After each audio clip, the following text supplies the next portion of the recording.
Anfitrión hay que ganar como sea, como sea. El fin.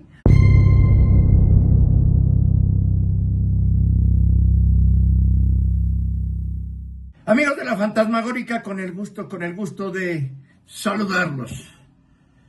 Haya sido como haya sido, pero la tarea está cumplida. México tenía la obligación de calificar como primer lugar y calificó como primer lugar a falta de un partido porque ya no importa el resultado. Será el primero del grupo y se quedará a jugar al Estadio Azteca. Esa era la tarea obligada. Esa era la responsabilidad. Y haya sido como haya sido, la tarea se cumplió. Si usted quiere festejar, se vale. A final de cuentas, ya se cumplió con el objetivo calificar como anfitrión en primer lugar.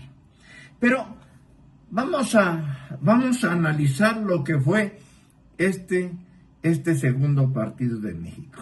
El clásico de los frijoles contra los del arroz. Sí, el partido que nos vendieron como una prueba de fuego, donde esperamos una Corea dinámica, agresiva, fortalecida, pues no lo vimos. El primer tiempo fue infame. Si usted fue de los que pagó 30, 40, 50 mil, 80 mil pesos, pues yo creo que debe haber estado preocupado, porque lo que estaba viendo era un fútbol mediocre. Una sola llegada de México, la de Quiñones, y luego del minuto 35 al final del primer tiempo, ni nos las prestó Corea, que no llegaba, pero no nos prestaba la pelota, y por eso el abucheo pues fue fundamental. Pero a ver, vamos a empezar con la alineación. De repente hubo las 3 modificaciones que muchos anticipaban.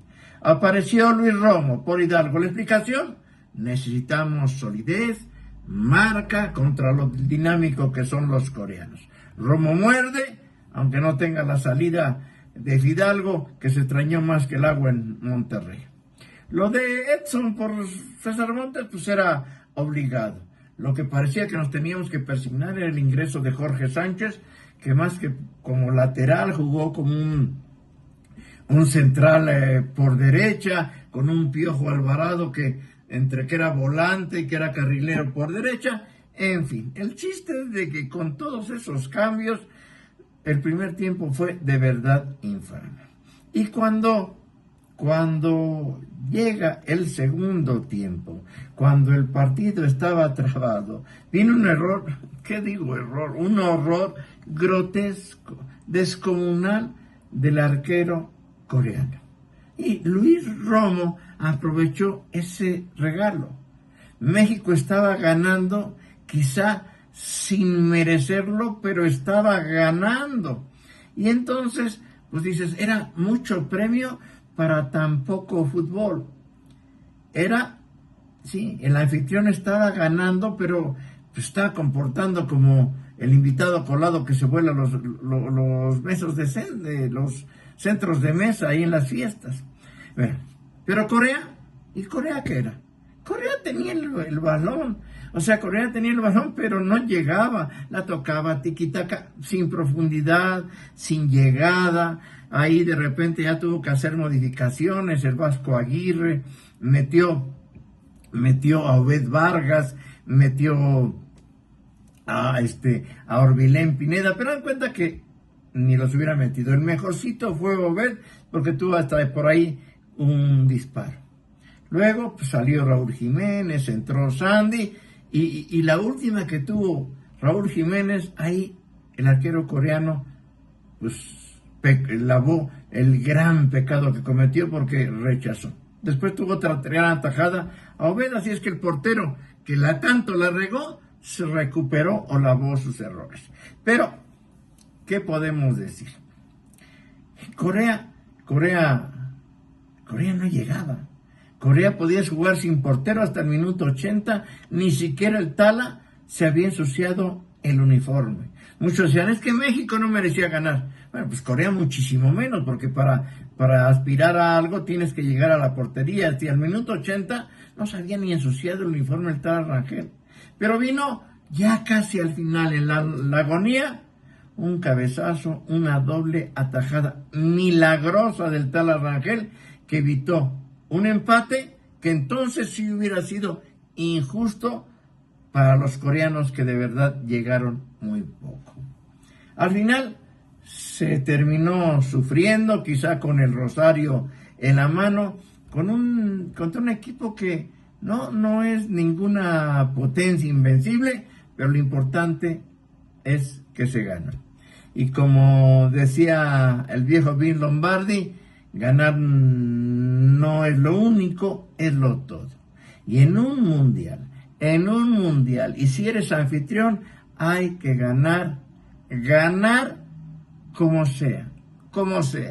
El fin justifica los medios. Cuando estás en el torneo más importante del planeta y sobre todo cuando eres el anfitrión y estás obligado. Pero pongamos en una balanza lo que fue este cierre. ¿Qué es lo bueno de este resultado? El primer lugar del grupo, que ya está asegurado, la obligación matemática está cumplida, México va a avanzar en una posición de privilegio y evita salir del Estadio Azteca. ¿Qué es lo malo? ¿Qué es lo preocupante? Las formas. Jugando a este nivel México, con esa lentitud de transiciones, dependiendo de que el portero rival te regale un gol, con tan pocas llegadas, esta selección de Javier Aguirre está muy, pero muy lejos de poder trascender más allá de la primera ronda. ¿Por qué? Porque no se puede aspirar a grandes cosas jugando como se jugó ante Sudáfrica y como se jugó hoy. El mundial de verdad, el de los hombres, no de los nombres, comienza en la segunda ronda o en la tercera. Ahí es matar o morir. Y el que se equivoca, a chiflar su Mauser, porque se va a su casa. Y ahí vendrá posiblemente Inglaterra, que está a años luz de Sudáfrica o de Corea, y ahí, jugando así, México no tiene ninguna posibilidad. Así es que vamos a cerrar el espacio de hoy con una pregunta, y quiero escuchar su voz sin apasionamientos. ¿Puede usted disfrutar, echar sus tequilitas? Sí, ganó, qué bueno, sí, hay que disfrutarlo. Claro que se vale disfrutar, el fútbol es disfrutar, y se ganó. ¿Para qué uno hace corajes? Después ya vendrán seguramente en la siguiente fase corajes. Pero, a ver, después de ya ver el partido contra Sudáfrica, después de que ya vimos el partido ante Corea, para usted que nos está escuchando, ¿le alcanza a este equipo de Javier Aguirre para llegar al sexto partido? El clasificar primero del grupo es un espejismo, maquilla la realidad de nuestro fútbol. Quiero escucharlos, quiero leerlos. Escríbanos aquí abajito, lo leo con atención. Esta es la fantasmagórica y el triunfo y la calificación de México como primer lugar de grupo a falta de un partido. Si quiere festejar, se vale. Ya después vendrá el tiempo de analizar y hacer corajes. Las leo.